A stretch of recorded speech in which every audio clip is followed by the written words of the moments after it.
రఘువీరారెడ్డి గారి నాయకత్వం, మధుసూదన్ రెడ్డి గారి నాయకత్వం, మధుసూదన్ రెడ్డి గారి నాయకత్వం. కాంగ్రెస్ పార్టీకి महात्मा गांधी जातीय ग्रामीण उपाधि हामी चट्टाने, महात्मा गांधी जातीय ग्रामीण उपाधि हामी चट्टाने, मोदी निरंकुश पालन, मोदी निरंकुश पालन, केंद्र प्रभुत्व निर्लक्ष्य वैखरी, केंद्र प्रभुत्व निर्लक्ष्य वैखरी, केंद्र प्रभुत्व निर्लक्ष्य वैखरी. मोदी हटाओ, देश बचाओ, मोदी हटाओ, देश बचाओ, मोदी हटाओ, देश बचाओ, मोदी हटाओ, देश बचाओ. जय कांग्रेस, जय कांग्रेस, जय कांग्रेस, जय कांग्रेस. జాతీయ ఉపాధి చట్టాన్ని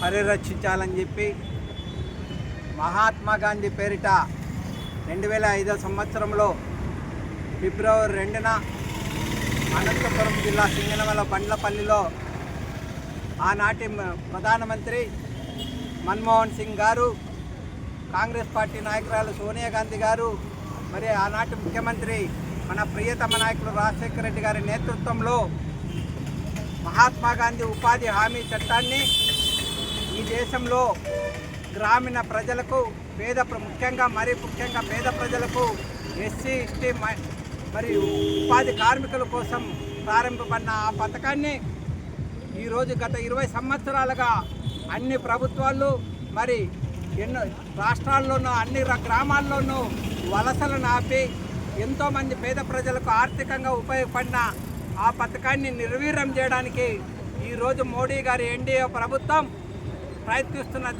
ప్రయత్నిస్తున్న సందర్భంగా ఈరోజు దేశవ్యాప్తంగా కాంగ్రెస్ పార్టీ అన్ని జిల్లాల్లో మరి 2 నెలల పాటు ఉపాధి హామీ చట్టాన్ని పరిరక్షించాలని చెప్పి మహాత్మా గాంధీ పేరిట ఉపాధి ఉన్న ఆ హామీ చట్టాన్ని పునరుద్ధరించాలని, మరి అదేవిధంగా మరి నరేంద్ర మోడీ గారి ప్రభుత్వం చేసిన ఈ నల్ల చట్టం ఈబీసీ రామ్ అనే చట్టాన్ని రద్దు చేయాలని చెప్పి కాంగ్రెస్ పార్టీ డిమాండ్ చేస్తూ ఈ పోరాటాన్ని కొనసాగిస్తూ ఉంది.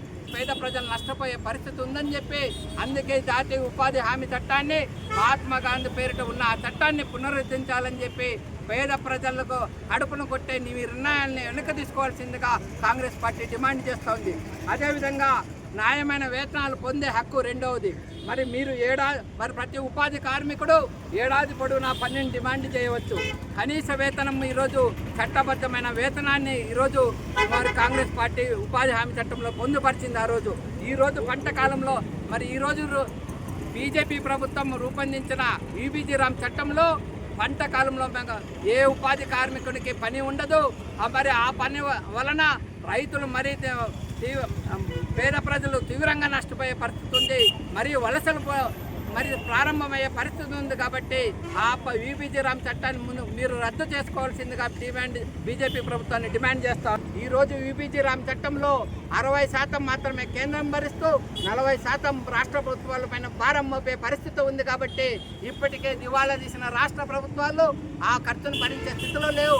మరీ ముఖ్యంగా ఎక్కడైతే మనం ప్రారంభించుకున్నామో మహాత్మా గాంధీ ఉపాధి చట్టం, ఆ రాష్ట్రము దివాలా తీసింది. ఈరోజు ఆంధ్రప్రదేశ్ రాష్ట్ర విభజన తర్వాత తీవ్రంగా ఆర్థికంగా నష్టపోయింది.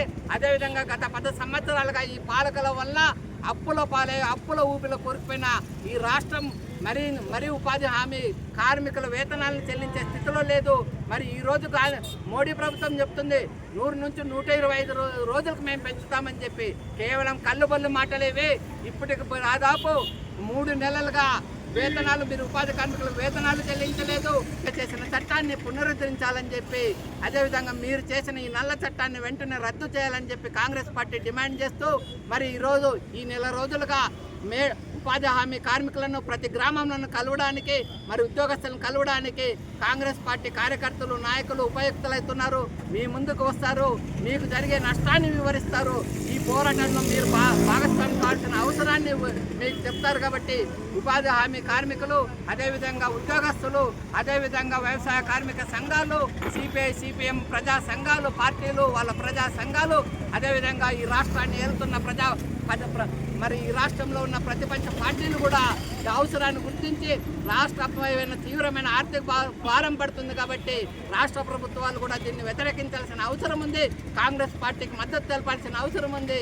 ఈ 2 నెలల్లో కాంగ్రెస్ పార్టీ చేస్తున్న పోరాటంలో మీరందరూ భాగస్వాములై కాంగ్రెస్ పార్టీ మరి ఒకప్పుడు మన అనంతపురం జిల్లాలోని ఆర్డిటిని పేద ప్రజలకు ఉపయోగపడి పేద ప్రజల కోసం అనేక కార్యక్రమాలు చేసి రైతుల కోసం అనేక కార్యక్రమాలు అనంతపురం జిల్లాలోను రాయలసీమ జిల్లాలో చేసిన ఆర్డిటిని నిర్వీర్యం చేయడానికి కేంద్ర ప్రభుత్వం ప్రయత్నిస్తే ఆ రోజు అనంతపురం జిల్లా ప్రజలు మరి అదేవిధంగా రాయలసీమలోని ప్రజలు మరి రోడ్డు మీదకి వచ్చి మరి కేంద్ర ప్రభుత్వాన్ని నిలదీసి మరి ఎఫ్ఐఆర్సీని మరి ఆర్డిటికి మరి న్యాయం చేసే విధంగా పోరాటం చేయడం జరిగింది, సాధించడం జరిగింది.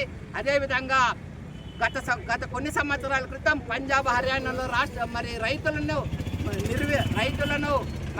రైతులకు వ్యతిరేకంగా తీసుకొచ్చిన చట్టాన్ని రద్దు చేయాలని చెప్పి అక్కడ రైతులు దాదాపు సంవత్సరాల పాటు ఢిల్లీని దిగ్బంధనం చేసి ఆ చట్టాన్ని వెనక్కి తీసే వరకు ఆ పోరాటం చేశారు. అదేవిధంగా ఈరోజు కూడా ఈ నల్ల చట్టాన్ని వెనక్కి తీసుకునే వరకు మన మహాత్మా గాంధీ ఉపాధి హామీ చట్టాన్ని మరీ ముందుకు పునరుద్ధరించే వరకు మనం పోరాటం చేయడానికి మీరందరూ భాగస్వాములై రావాలని కాంగ్రెస్ పార్టీకి మద్దతు తెలపాలని చెప్పి కోరుతూ కాంగ్రెస్ పార్టీ కోరుతా ఉంది.